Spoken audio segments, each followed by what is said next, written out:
Assalamualaikum warahmatullahi wabarakatuh. Bismillahirrahmanirrahim. Alhamdulillah rabbil alamin. Wassalatu wassalamu ala Rasulillah wa ala alihi wa sahbihi wa man wala. Asyhadu an la ilaha illallah wahdahu la syarika lah wa asyhadu anna sayyidana Muhammadan abduhu wa rasuluh. Amma ba'd. Alhamdulillah tuan-tuan puan-puan dirahmati Allah Subhanahu wa taala. Kita bertemu sekali lagi dalam majlis dan program kita bagi kita mengimarahkan bulan Syaban dan juga bulan Ramadan ini dengan majlis-majlis kita berkongsi pembahasan daripada hadis Nabi sallallahu alaihi wasallam dan juga perbincangan tentang soal-soal hukum hakam agama, khususnya pada petang ini perbincangan kita berkaitan dengan tahsinus salah, yakni suatu program yang mana kita berusaha untuk sama-sama kita memperbaiki dan meluruskan ibadat solat kita supaya ianya merupakan ibadat salat yang makbul di sisi Allah Subhanahu wa taala. Saya di sini insya-Allah mendoakan tuan-tuan dan puan-puan sentiasa berada dalam keadaan rahmat, barakah dan maghfirah daripada Allah Subhanahu wa taala insya-Allah. Kita masih lagi pada tajuk takbiratul ihram. Ya, takbiratul ihram. Sebagaimana kita maklum, takbiratul ihram adalah merupakan rukun yang kedua selepas daripada niat. Sunnah tertib yang disusun oleh para ulama, takbiratul ihram adalah merupakan rukun yang kedua selepas daripada niat. Takbiratul ihram itu sebagaimana kita sudah bicara kepada pertemuan semalam, ianya adalah pada rukun qauli itu, yakni lafaz Allahu Akbar. Lafaz Allahu Akbar itu adalah merupakan yang menjadi rukun kepada tempat takbiratul ihram. Yakni kita kena jelas pada sebutan Allahu Akbar tanpa ada perubahan pada lafaz, tanpa ada tambahan pada lafaz, tanpa ada meninggalkan turutan pada ucapan lafaz Allahu Akbar itu. Yang di antara Allah dengan Akbar mestilah mualat, mestilah berturutan. Tidak boleh dipisahkan dengan sesuatu dan tidak boleh berhenti di antara lafaz Allah dan Akbar itu, berdiam di situ sehingga terputus di antara Allah dan Akbar itu. Dan juga mestilah dituturkan Allah Akbar itu dengan lafaz yang boleh didengari, sekadar kita yang mengucapkan Allah Akbar itu kita boleh mendengarnya, dan tidak boleh memada atau tidak memada kita menggerakkan bibir tanpa ada bunyi. Ini di antara syarat bagi rukun qauli. Alhamdulillah. Yang kedua, kita nak bicarakan di sini berkenaan dengan raf'ul yadain ketika mana takbiratul ihram, yakni mengangkat kedua tangan ketika mana takbiratul ihram. Sepakat para ulama mengatakan bahawa mengangkat kedua tangan ketika mana kita mengucapkan lafaz Allahu Akbar di dalam takbiratul ihram, ianya adalah merupakan perkara yang sunat. Ianya sunat, mustahab di situ. Kerana ada beberapa tempat yang mana kita disunatkan untuk mengangkat tangan. Pertama, mengangkat tangan ketika takbiratul ihram. Yang kedua, mengangkat tangan ketika mana kita turun untuk rukuk. Yang ketiga, mengangkat tangan ketika bangkit daripada rukuk. Yang keempat adalah ketika mana kita bangkit daripada rakaat kedua dan masuk rakaat ketiga.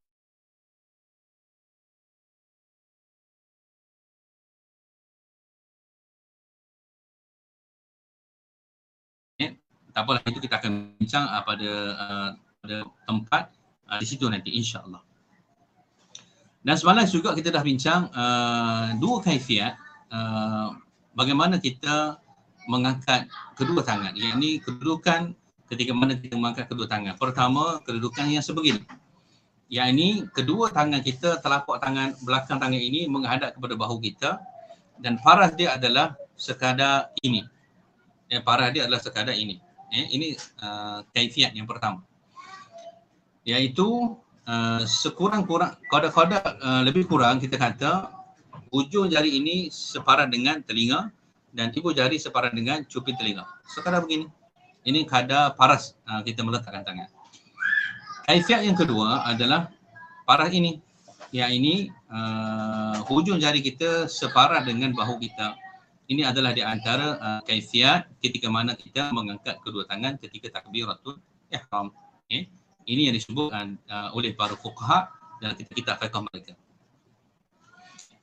Hari ini, tuan-tuan dan puan dan para penonton yang dikasihi oleh Allah Subhanahu Wa Taala, kita nak melihat ketika mana kita mengangkat tangan dan ketika itu kita mengucapkan lafaz Allah Akbar, siapa yang ataupun yang mana yang perlu didahulukan? Lafaz perlu didahulukan atau perbuatan mengangkat tangan itu perlu didahulukan ataupun serentak? Ya, ataupun serentak. Ya, kita akan lihat.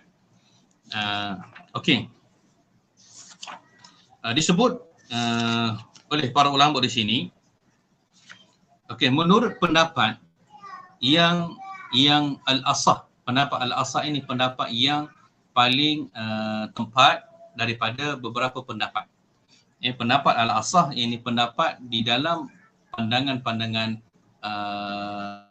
mazhab al-Imam Asy-Syafi'i, terdapat beberapa pandangan, tapi dalam beberapa pandangan itu inilah pendapat yang dipilih dalam pandangan ulama-ulama Syafi'iyah, maksudnya kita nak, iaitu yang disunatkan di sini ialah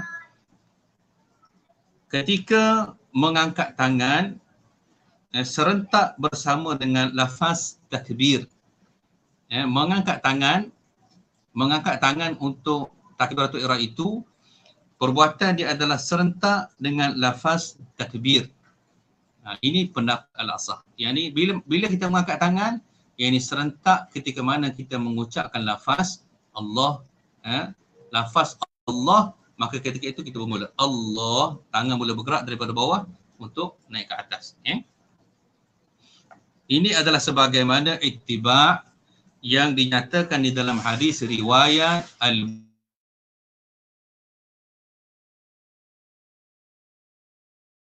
mengikut kepada hadis yang sabit daripada riwayat al-Imam al-Bukhari dan juga riwayat Muslim. Di dalam kitab At-Tahqiq dan juga kitab Al-Majmu' dan juga Syarah Al-Wasit, Al-Imam An-Nawawi rahimahullahu ta'ala mengatakan bahawa sunat mengangkat tangan dan lafaz takbir tamat serentak. Sunat mengangkat tangan dan lafaz takbir tamat serentak. Yakni Allahu Akbar, bar, maka tangan kita berada di tempat kita bersedekap.